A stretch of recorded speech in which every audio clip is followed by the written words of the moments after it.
Hello everyone. As a part of Day 7 FDP program, Professor Dr. Ravindra Vaidya sir explained beautifully LCM model of learning. All of us came to know very well that it has four important principles. First one, learning dialogues fulfilled through lectures. That means this principle can be, of course, accomplished by giving lectures to the students. Second principle is learning by doing. It can be fulfilled through home work, home assignment, practical problem, etc. Third principle involved is learning extension trajectories. It is fulfilled by sharing additional reading material to the students, then self-study materials, etc. Finally, learning experience interaction. It is accomplished through classification cum discussion. By explaining LCM model theoretical part in detail, Sir has given, of course, a practical session on lesson plan. How to develop a lesson plan. I am Mrs. Ravikala, Assistant Professor in Vivekananda College, Puttur, Dakshina Kannada District, Karnataka State. I developed one sample lesson plan details for the academic year 2020-21. Let me explain it in brief. In first row, college name is written, Vivekananda College, Puttur. Second row shows Department of Commerce and Business Administration. Third row shows lesson plan details for the academic year 2020-21. Coming to left hand side top corner, program, of course, written. Program in the sense class. This lesson plan is prepared for 3rd BBA students. Move on to right hand side top corner, course written. Course in the sense subject. Subject chosen for 3rd BBA program. Here subject selected is company law. Move on to columns one by one. First column selected here is chapter number. Here we are going to write the numbers of the chapter which we are going to cover in the class. Second column shows topic description. Topic description in the sense various topics as well as subtopics to be covered in the subject. Third column shows hours required to finish the topics. Next comes teaching materials. Various teaching materials to be utilized by us for giving lecture to the students or for teaching purpose. Under that, 4 sub columns are there. First one, e-notes. Electronic notes to be utilized for teaching. Next comes PPT, PowerPoint presentation to be utilized for teaching. So here, see, Google Meet is, of course, planned for PPT presentation. Then videos to be utilized for teaching purpose. Then various reference materials to be used for teaching purpose. Under teaching materials column, there are sub 4 columns. Move on to learning materials.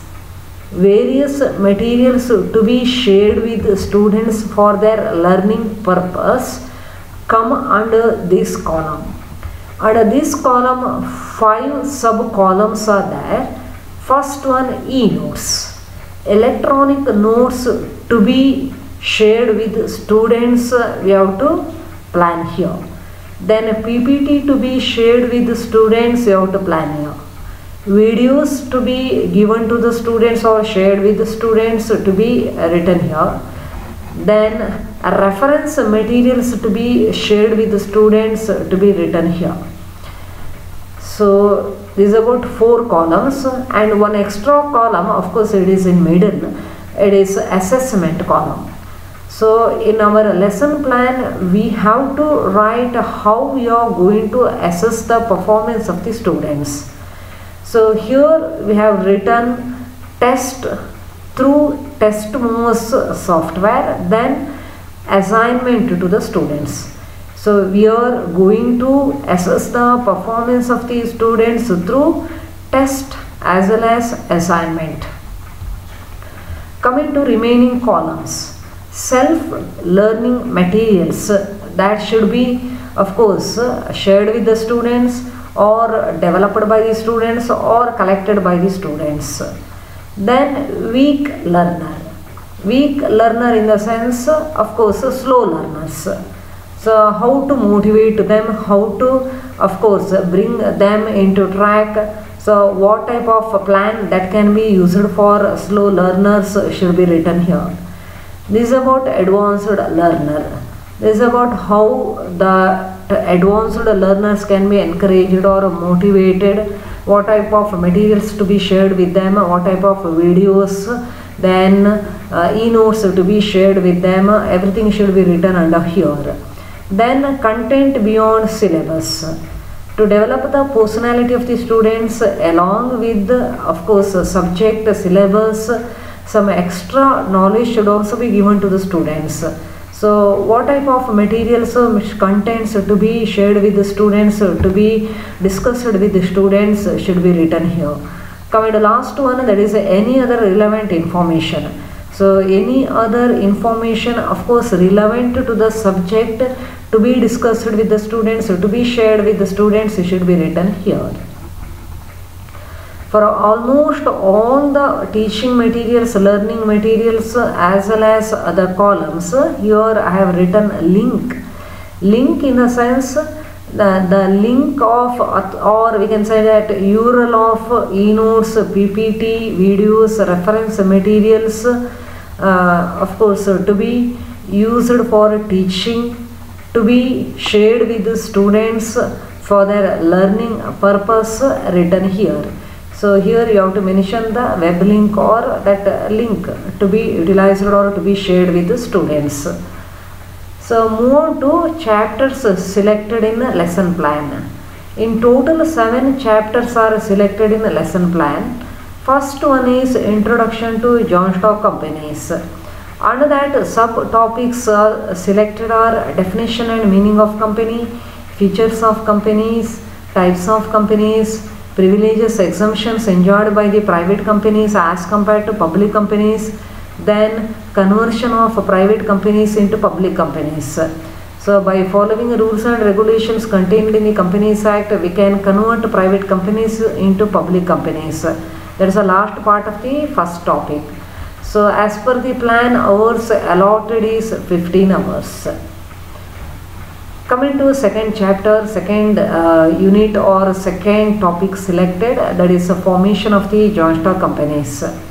How a company is being formed or how a company is being brought into existence will be studied in detail here. So various subtopics selected are formation steps. To bring a company into existence, some steps are involved. Such steps are called formation steps that will be discussed here.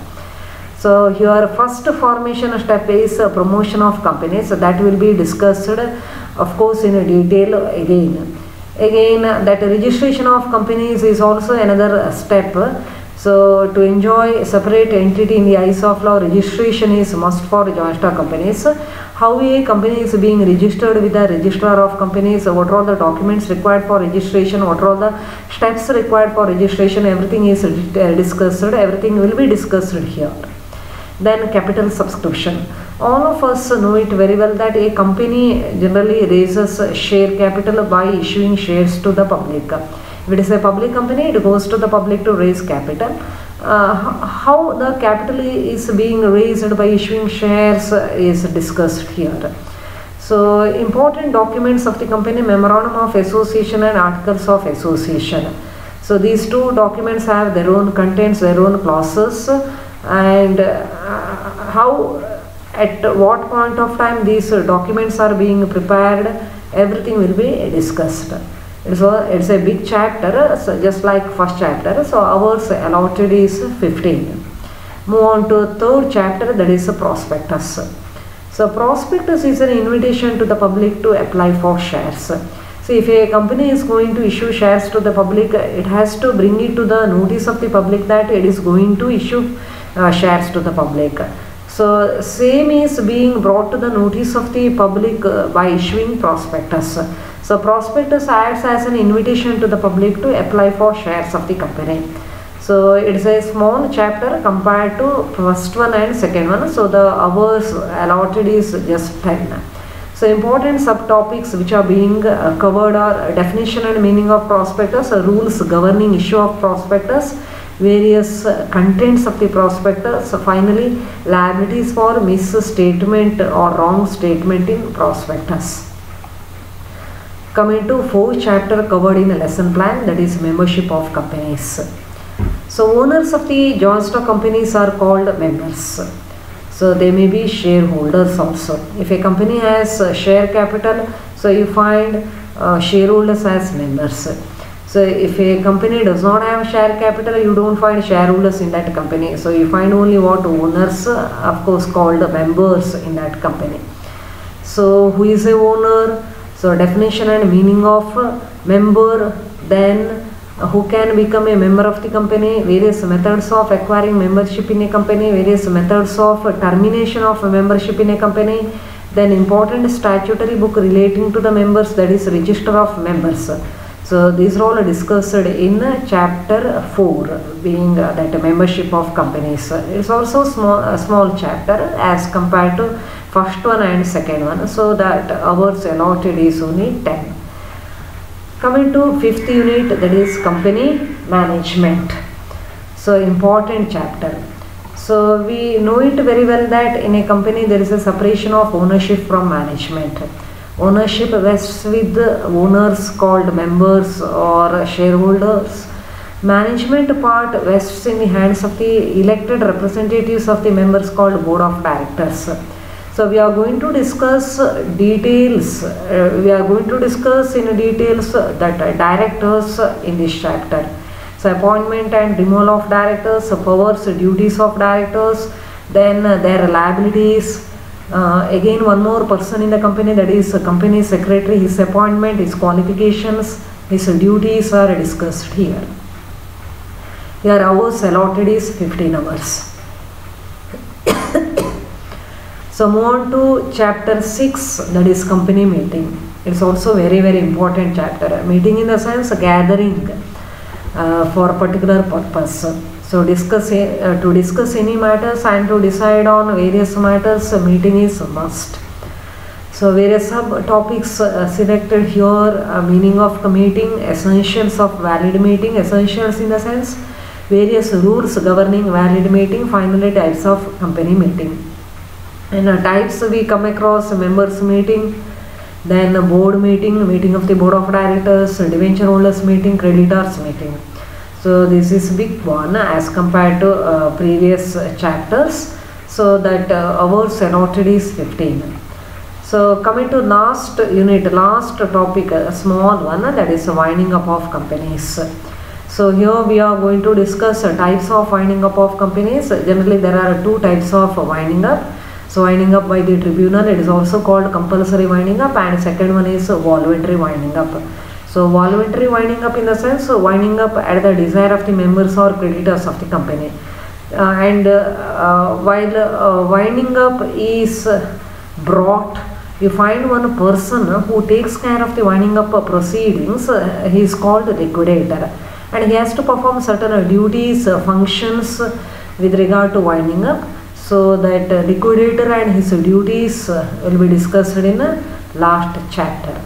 This is about 7 chapters or 7 topics or 7 units selected in lesson plan. Then various subtopics coming under lesson plan. Then various teaching materials going to be utilized to teach then learning materials to be shared with the students, then concentration on weak learners, encouragement to advanced learners, then content beyond syllabus, any other relevant information to be discussed with the students, everything is planned here. So for most of the things, link is written. Link in the sense that your link to be shared with the students or to be utilized for teaching students. Of course, that link represents that much only. So this is about my brief lesson plan on the subject company law for the program 3rd BBA. So thank you for giving me an opportunity to come out with the brief lesson plan. Thank you, one and all.